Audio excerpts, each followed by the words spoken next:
judges. I stand before you today to tell you that the CDC's credibility is eroding just like it was back under the Trump administration, except for a slightly different reason. Instead of a president putting pressure on a government agency to give advice that is wrong, the CDC is doing this all on their own, as according to a CDC press release on December 27th, 2021, CDC updates and shortens recommended isolation and quarantine period for general population. Newsflash, we can all probably guess where that went, as according to the BBC News Service on January 25th, 2022, daily US death toll from COVID now matches Delta. I really don't think that anyone would need a PhD in immunology to figure that one out. Unfortunately, this blunder by our nation's top scientists not only cost people their lives, but it cost the CDC their credibility as well. Let's think about it for a second. The CDC says that you should isolate for 5 days. The only problem with this is you are contagious for around 10 days.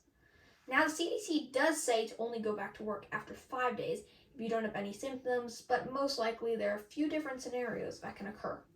For starters, you could not have any symptoms but still be contagious, henceforth spreading the highly contagious Omicron variant to your coworkers. The second scenario is that you don't have any symptoms and are not contagious, which is highly unlikely but possible. And the final scenario is that most employers don't want their employees staying home any second longer than the government requires them to. So even if they do or don't have symptoms and are contagious, most employers will force their employees to come back to work whether or not they are still contagious. Now, some employers do this to maximize profit, but others do it because they believe in the CDC and what they say. So when a highly credible organization like the CDC says you can go back to work after 5 days and you should be fine, most employers take that as a gospel and enforce that because they trust the CDC. Now, what happens if that trust was shattered mere years after the trust in the CDC dwindled during the Trump era?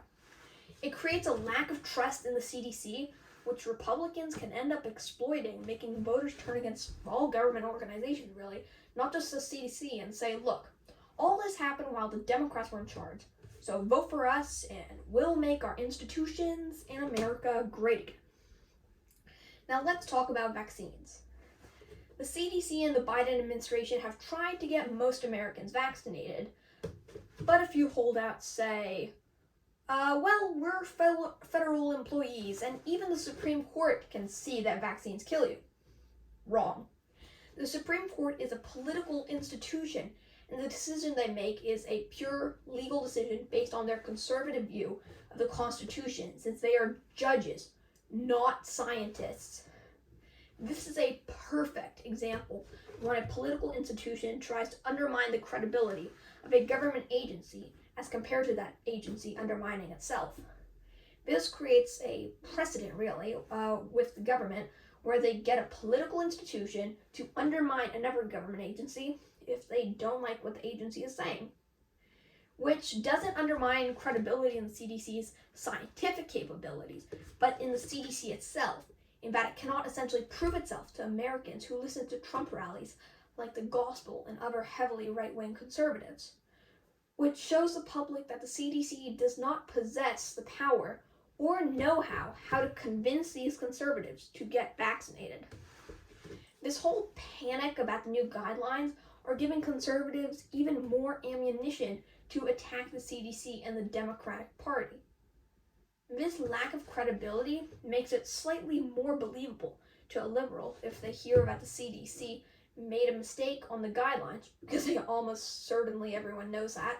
So why can't they have made a mistake on the vaccine or any other COVID prevention measure they recommended?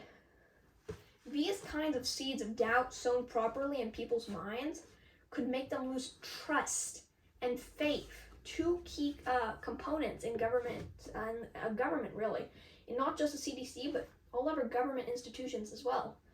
Let's look at corporations, for example. What happens if a board of directors lose faith in the CEO of their company. They kick the CEO out and find a new leader, which is exactly what Republicans are hoping for, and what they will most definitely use to garner a few more votes in the 2022 midterms and 2024 general election.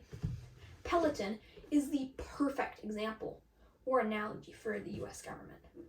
Early on, they were doing fine, but now they're on a rocky terrain due to bad leadership decisions, which are really making many Peloton investors call for the CEO's resignation and for a new leader or CEO, which is what Republicans are hoping will happen if they sow enough seeds of discontent in the minds of the American public. And if the Republicans win the presidency and Congress, we probably have much bigger things to worry about than the CDC's credibility, as this is a more likely prospect. Although, the levels of trust in the CDC right now is about the level of trust that Cubans used to have in their government institutions when they knew they were being spied on all the time. This is why I believe that the CDC really needs to get its act together and start fixing bridges instead of burning them with public relations and credibility. Thank you.